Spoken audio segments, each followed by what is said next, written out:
வக்ஃப் விவகாரத்தில் வந்து தாவேகவும் சரி திமுகவும் சரி 2 பேருக்குமே ஒரு பெரிய பிரச்சனை போயிட்டு இருக்கு இந்த விவகாரத்தில். பிரச்சனையே இல்லைங்க. அதாவது உண்மையிலேயே இஸ்லாமிய சகோதரர்களுக்காக ஒரு முன்னெடுப்பு எடுத்திருந்தாங்கன்னா நீங்கள் சொல்கிறது போல் நம்ம சொல்லலாம்.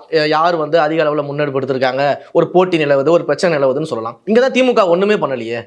அவங்க பொறுத்த வரைக்கும் இந்த வக்ஃபு கேஸ் விவகாரத்தில் ஒரு குரூப்பில் டூப் ட்ராமா தான் பண்ணியிருக்கிறாங்க. ஒரு அடையாளத்திற்காக கண் துடைப்பிற்காக ஒரு வழக்கை போட்டிருக்கிறாங்க. அது கூட தமிழ்நாடு அரசின் சார்பாக வழக்கு தொடுக்கப்படல, வழக்கில் இணைத்துக் கொள்ளப்படவில்லை. அவர்கள் முழுக்க முழுக்க திமுகவின் சார்பில் தான் அந்த வழக்கை வந்து கண் துடைப்புக்காக போட்டிருக்கிறாங்க. இதில் இன்னொரு பெரிய விஷயத்தை நீங்கள் பார்க்கணும்.